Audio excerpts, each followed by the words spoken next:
I was very pleased when I was approached by SAFETY4SEA to come and talk to you today about something which they picked up in one of our press releases recently about some guidelines that ICS have produced about age discrimination in the shipping industry.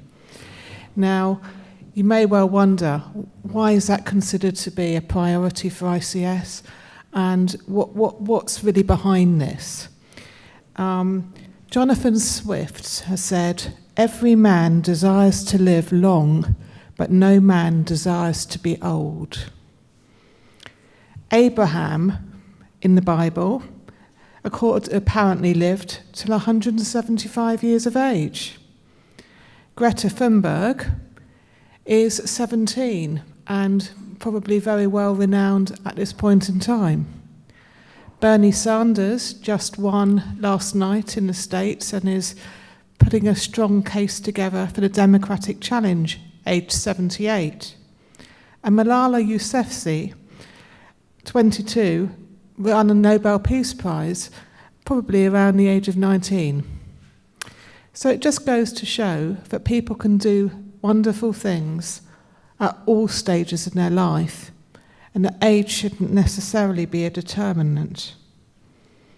According to Oscar Wilde, the old believe everything, and the middle-aged suspect everything, and those who are young know everything.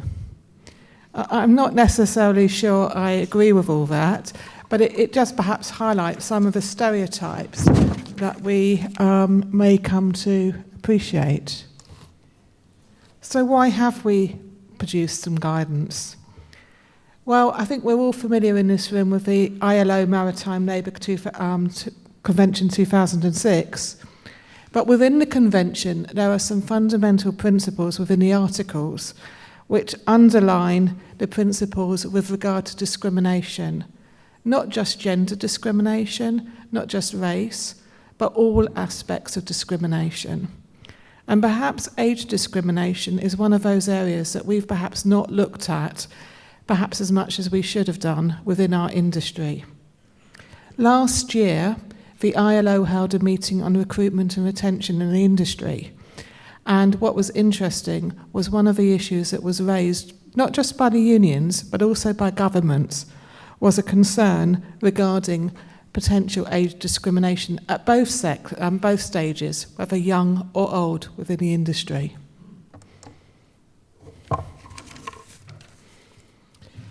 So what have we actually put into the guidelines that ICS have produced? We want to focus on protection against unfair treatment because of someone's actual age, the age they're thought to be, or the age someone perhaps that they know that they're associated with. We want to protect against harassment because of age, and we want to avoid different treatment due to age being allowed in different circumstances. Perhaps, for example, in the case of cadets. Now, how many of your companies would perhaps immediately consider people who've just left school for positions as cadets? Raise your hands. It could be any school at all. It could be to actually come into your company as cadets. So all of you recruit whatever age for cadet positions. Is that true? I would probably say not. I'd say there's a normal position of expectation that perhaps people come into cadetships at an early age at 16 or so. But evidence from other sectors, perhaps with regard to apprenticeships, is that now a number of people change their careers later on in life and take on adult apprenticeships. And that could be an opportunity for cadets as well. Likewise, how many of your companies have traditionally had retirement ages and expectations for when people will leave? Well, one person's being honest at the back there. I suspect that there are probably other companies which actually perhaps have had policies in the past. I know that in the case of Europe now, that it's quite clear for European directives under the equalities requirements, but that's not the case. But it is the case still in Asia and in Africa and many other places around the world. And as ICS has representation globally, we actually wanted to start to draw the attention of this as an issue, not just in Europe, but also for seafarers who may be employed from European countries, but outside of Asia. So what are the aims of the guidelines? As I've said, firstly, to avoid age discrimination in all activities. Also, to try and highlight the benefits of having a workplace which is free of age discrimination, whether at sea or at shore. To make workplaces more inclusive so that staff feel they belong irrespective of age and are not disadvantaged or undervalued, or that their contributions, perhaps, are not necessarily taken seriously if they're young, as perhaps described earlier, or conversely, that someone perhaps is considered to be past their prime when they reach later on in their life, when actually they may have a lot to contribute to the organisation. To develop measures, policies and plans to eliminate age discrimination and improve the working environment on board a ship. To know how to handle age discrimination if a complaint is actually made, and to identify potential grievances which may be made against your companies. And also to respect employees who may actually question the policies within the organisation, so that you can take perhaps a more broader look at it to see whether something that is unintentionally discriminatory. And also perhaps to consider putting in age discrimination guidance within your actual collective bargaining agreements. And recognise that the ship owners should be made aware of discriminatory actions and that, if reasonable, preventable actions are taken. Because otherwise, you could well be finding yourselves in the case of an industrial tribunal. So what's a business case? Well, it isn't just about preventing yourself from going to a tribunal. It's actually about encouraging greater awareness and understanding of age discrimination whilst tackling discrimination, which can reduce complaints, disciplinary action, costs, and disruption as well. It's also about improving morale. Employees who feel discriminated against are likely to be unhappy, less productive, and demotivated, with negative impacts for the whole workforce. By preventing age discrimination, a company can attract, motivate, and retain staff, thereby enhancing its reputation as a ship owner of choice.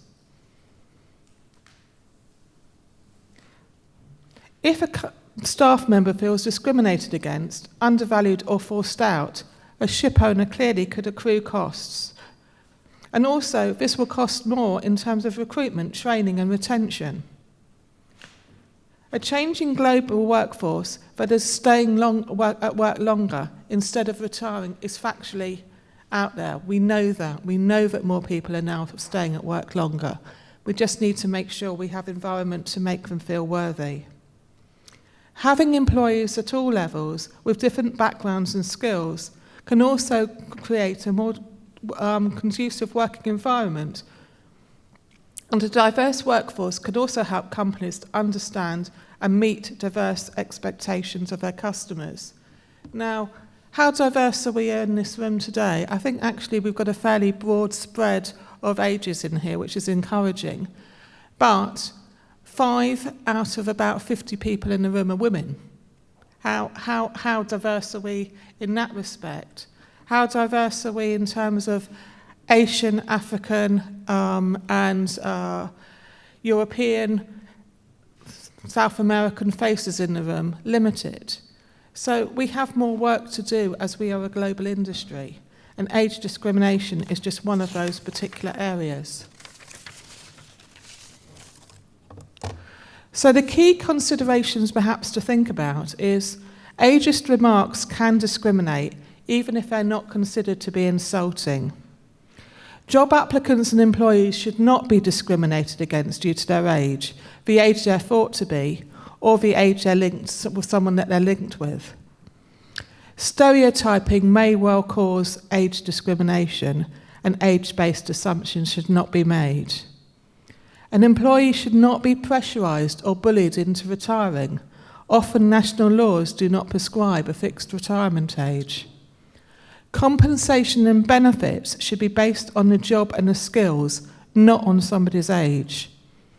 Equal value should be assumed in training staff of all ages, and performance assessment and goal setting should be consistent and use fair criteria. And clearly, workplace policies should actually be designed not to be discriminatory in any way. And it may well be that national laws and regulations may permit different treatment due to age in limited circumstances, but exceptions can be quite difficult to administer.